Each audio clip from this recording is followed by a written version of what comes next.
సంగారెడ్డి జిల్లా కేంద్రంలో తెలంగాణ రక్షణ సేన పార్టీ ఆధ్వర్యంలో జెండా పండుగ కార్యక్రమం ఘనంగా నిర్వహించారు.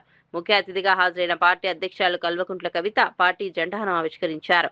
అనంతరం జరిగిన సభలో మాట్లాడిన ఆమె తెలంగాణ ఉద్యమ చరిత్రను గుర్తు చేస్తూ యువత ఆ చరిత్రను తెలుసుకోవాలని పిలుపునిచ్చారు. పేద మధ్యతరగతి ప్రజల సంక్షేమం కోసం తెలంగాణ రక్షణ సేన పార్టీని స్థాపించినట్లు తెలిపారు. గత 3.5 దశాబ్దాలుగా అధికారంలో ఉన్న ప్రధాన రాజకీయ పార్టీలు ప్రజలకు నాణ్యమైన విద్య, వైద్యం అందించడంలో విఫలమయ్యాయని విమర్శించారు. తమ పార్టీ అధికారంలోకి వస్తే ఉచిత విద్య, ఉచిత వైద్యాన్ని ప్రజల హక్కుగా అమలు చేస్తామని హామీ ఇచ్చారు. జిల్లాలోని పలు రాజకీయ నాయకుల పనితీరుపై కూడా ఆమె విమర్శలు గుప్పించారు. శ్రద్ధ లేని వ్యవహారం, శ్రద్ధ లేని పని, ప్రేమ లేని పని. అది మారాలంటే ఈ రాష్ట్రంలో మన ప్రాంతాన్ని ప్రేమించే కొత్త ప్రాంతీయ శక్తి రావాలి. కాబట్టే ఇవాళ తెలంగాణ రక్షణ సేన మీ ముందుకు వచ్చిందని చెప్పి సంగారెడ్డి జిల్లా ప్రజలందరికీ కూడా సవినయంగా నేను మనం చేస్తాను. ఇంకొక మాట, మీ సంగారెడ్డిలో రాజకీయం భలే మంచుకుంటుంది.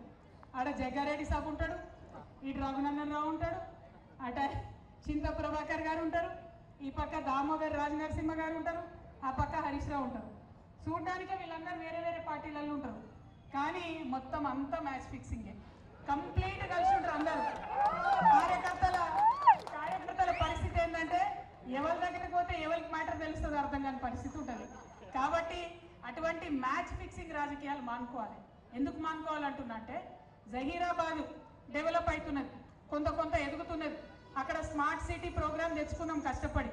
తర్వాత నిమ్స్ వచ్చింది, భూసేకరణ చేసింది, అక్కడ పరిశ్రమలు వస్తున్నాయి. ఇప్పుడు అక్కడ బుల్లెట్ ట్రైన్ ఇస్తామని కేంద్ర ప్రభుత్వం డిపిఆర్లో మొదలు చెప్పింది.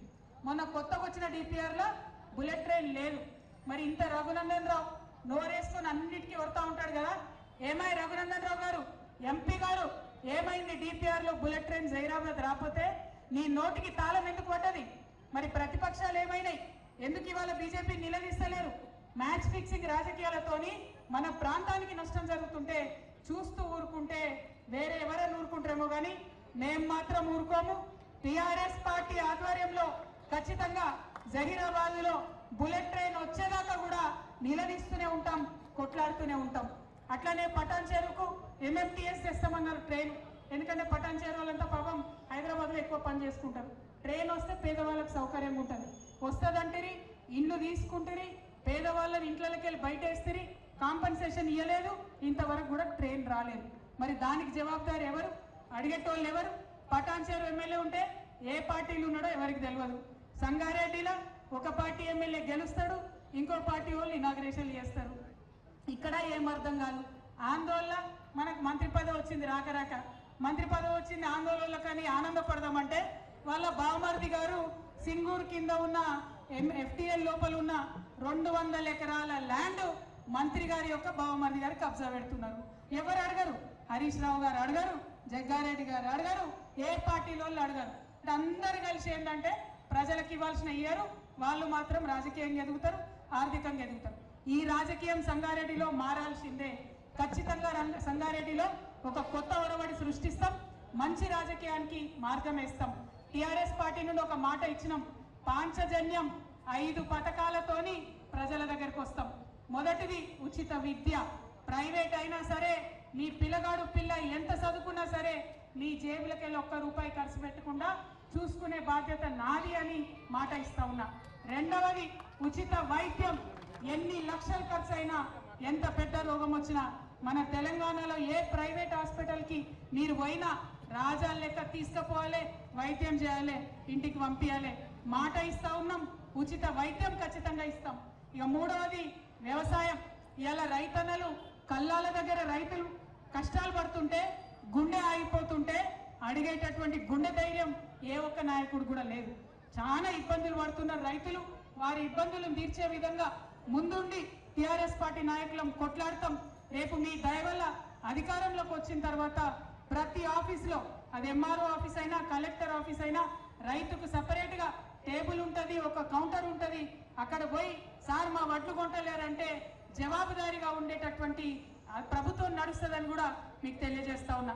ఇక 4వ అంశం, మా యువ మిత్రులకు, ఆడపిల్లలు మగపిల్లలు అందరూ చదువుకుంటున్నారు. ఇవాళ ఉద్యోగాలు చేసుకోలేని పరిస్థితి, వ్యాపారాలు పెట్టుకోలేని పరిస్థితి.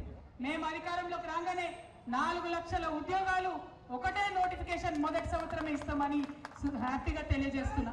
అదేవిధంగా వ్యాపారాలు చేసుకోవాలనే పిల్లలకి 2 లక్షల నుంచి 20 కోట్ల వరకు కూడా బ్యాంకులతో సంబంధం లేకుండా డైరెక్ట్ గా రుణం ప్రభుత్వం ఇస్తుంది. మీరు పెట్టుకునే వ్యాపారాలకు వెన్నుదన్నుగా మేము నిలుస్తామని సందర్భంగా తెలియజేస్తున్నాం. 5వది ఆఖరిది అతి ముఖ్యమైనది సామాజిక న్యాయ తెలంగాణ సాధించాలి. ఇవాళ తెలంగాణ వస్తే సబ్బండ వర్గాలకు అధికారం వస్తుంది అనుకున్నాం. ఎస్సీలకైనా ఎస్టీలకైనా బీసీలకైనా అవకాశాలు వస్తాయి అనుకున్నాం. కానీ ఆ పరిస్థితి కనబడతలేదు. కాబట్టి ఖచ్చితంగా ఇవాళ మా రాజకీయ పార్టీల్లో పదవులు చూసుకుంటే ఎస్సీ ఎస్టీ బీసీలకే పెద్ద పీట మేము వేస్తాం.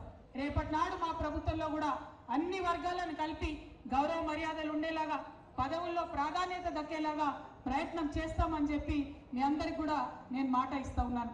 మళ్ళీ ఒకటే మాట చెప్తున్నా, సంగారెడ్డిలో ఉన్న మ్యాచ్ ఫిక్సింగ్ రాజకీయం పోవాలి, మన పటాన్ చెరువులో ఉన్న పొల్యూషన్ పోవాలి, జహీరాబాద్లో ఉద్యోగాలు రావాలి, కానీ పొల్యూషన్ రాకూడదు, మంచి అవకాశాలు వచ్చే విధంగా ప్రయత్నం చేయాలి. మరి మా ఇక్కడ ఉన్న ఇవాళ కండువా వేసుకున్న టీఆర్ఎస్ నాయకులం అందరం కూడా మొదటి జెండాతోని మొదలుపెట్టినాం, మొదటి అడిగేసినాం. చాలా పెద్ద ఎత్తున మరి ఆ చౌరస్తా సంగారెడ్డి చౌరస్తా నుండి ఇక్కడి వరకు ఊరేగింపుగా నన్ను తీసుకొని వచ్చిన యువ మిత్రులకు, బతుకమ్మలు ఎత్తుకొని వచ్చిన మా ఆడబిడ్డలకు, మా బంజారా అక్క చెల్లెళ్ళు ఎండలో కూడా వెన్నెల ఉన్నట్టు నాట్యం చేసుకుంటూ తీసుకొని వచ్చిర్రు. వారికి అందరికీ కూడా హృదయపూర్వకంగా ధన్యవాదాలు తెలియజేస్తూ, ఇది ఒక్క అడుగుతోని ప్రారంభమైంది. సంగారెడ్డి అంతటా విస్తరిస్తాం, జిల్లా జిల్లాలో జెండా ఎగిరేస్తాం, వచ్చే ఎన్నికల్లో అధికారాన్ని సాధిస్తాం, ప్రజల సేవలో నిమగ్నమవుతామని తెలియజేస్తూ మీ అందరి దగ్గర సెలవు తీసుకుంటున్నా. Thank you. జై తెలంగాణ.